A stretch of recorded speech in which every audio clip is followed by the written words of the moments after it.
జగన్మోహన్ రెడ్డి గారి మీద తొడగొట్టిన వాళ్ళని గుర్తించాల్సిన బాధ్యత ప్రతిపక్ష పార్టీగా ముఖ్యంగా ముఖ్యమంత్రి చంద్రబాబు నాయుడు. అంటే ఆ సమయంలో మీడియా పరంగా కూడా జగన్మోహన్ రెడ్డిని కాలర పట్టుకుని ప్రశ్నించేటువంటి వ్యక్తి బాలకోటయ్య.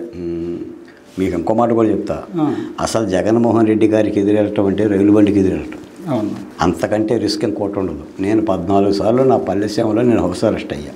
ఓకే, నేను పెట్టుకున్న పేపర్ ధ్వంసమైంది. మా ఆవిడ అంగన్వాడీ టీచరు, ఆమె తెచ్చే 11,400 రూపాయలతోనే బతికాం.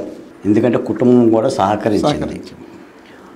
అన్ని శ్రమలు ఎందుకు పెట్టామంటే ప్రధానంగా రాజధాని నిలబెట్టడం మన రాజధాని. సరే, మీరన్నట్టుగా ఏంటంటే చంద్రబాబు నాయుడు గారు కానీ లోకేష్ బాబు గారు కానీ అమరావతి ఉద్యమకారుల్ని అమరావతిని గుర్తిస్తామని చెప్పిన మాట యథార్థం. పదే పదే చెప్పారు. ఇప్పటికీ అమరావతిని కూడా నెత్తిని పెట్టుకొని పూజిస్తున్నారు. 1,000 కోట్ల రూపాయలతో అభివృద్ధి చేస్తామని అంటున్నారు. కానీ ఆ ఉద్యమంలో పుట్టిన వాళ్ళకి ఎంతమందికి న్యాయం జరిగింది అని చెప్పేసి అనేది ఒక పెద్ద క్వశ్చన్ మార్క్. దీనికి చంద్రబాబు నాయుడు గారు అంటే నేనేదో విమర్శ కోసం చెప్పట్లా, తప్పనిసరిగా ఆయన పెద్ద ప్రశ్న. ఇంకో మాట కూడా చెప్తున్నాను, నిన్న కూడా నేను మాట్లాడాను. ఇప్పటి వరకు అమరావతి రైతుల మీద పెట్టిన ఒక్క కేసు తీసేయలేదు. నిన్న నేను వరలక్ష్మి అని ఒక మహిళతో మాట్లాడుతుంటే ఇప్పుడే కోర్టుకి వెళ్ళి వచ్చాను బాలకోటయ్య గారు అని మాట్లాడుతుంది. ఇప్పుడు వాళ్ళు ఆటోల మీద బైకుల మీద కోర్టులకు వెళ్తూనే ఉన్నారు. పెట్టిన కేసులన్నీ కూడా లంగాలు లాగిన కేసులు, జాకెట్లు దించిన కేసులు, అన్నీ అక్రమ కేసులే.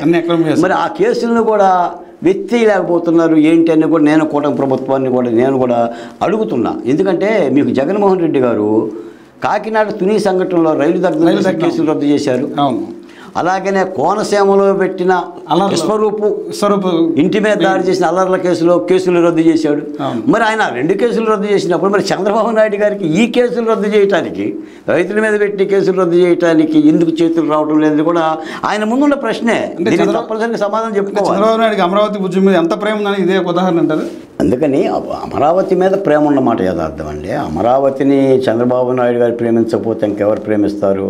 ఆయన మానస పుత్రిక, ఆయన యొక్క పిలుపుతోనే దాదాపు 34,348 ఎకరాలు ఇచ్చారు.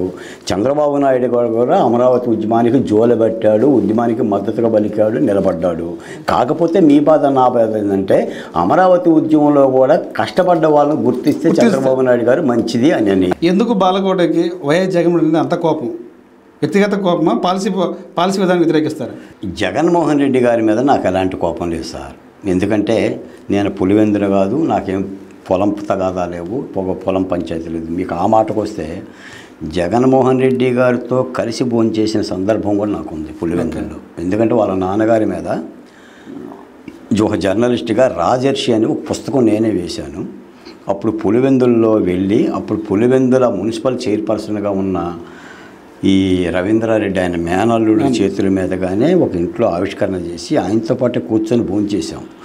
మనకి ఒక ప్రజాస్వామిక ప్రభుత్వం పెట్టిన రాజధానిని తీస్తుంది, భూములు ఇచ్చిన రైతును రోడ్డు పాలు చేస్తుందని ఒక ప్రజాస్వామిక దృక్పథంతో పోరాటం చేశామే తప్ప ఆయన మీద మాకు ఎలాంటి వ్యక్తిగత కక్షలు కూడా ఎలాంటి ఉండటానికి కూడా ఆస్కారం లేదు. ఇదంతా ఏంటంటే ప్రభుత్వాలు తీసుకున్న నిర్ణయాలను ప్రశ్నించడం పౌరధర్మమే కదా సార్. ఈ రాజధాని నిర్ణయమే కాదు, మీరు విశాఖ ఉక్కు కార్మికులకు సంబంధించి కానీ, డాక్టర్ సుధాకర్ విషయం కానీ, డ్రైవర్ సుబ్రహ్మణ్యం విషయం కానీ, అచ్చెన్న విషయం కానీ, వజీరా కానీ, అబ్దుల్ సలాం కానీ, నంద్యాల నాగమ్మ, పులివెందుల మహాలక్ష్మి, ఈ జరిగిన దౌర్జన్యాలు, దారుణాలు, శిరోమండనాలు, మూత్ర విసర్జనలకి ఆ సామాజిక కులాల్లో పుట్టిన బాలకోట ప్రశ్నించకుండా ఎలా ఉంటాడు? ప్రశ్నించడం కదా నా ధర్మం. మేము అంబేద్కర్ గురించి మాట్లాడి లేదంటే అసలు రాజ్యాంగంలోనే ప్రశ్నించవయ్యానే ఉంది కదా, ఆర్టికల్ 19.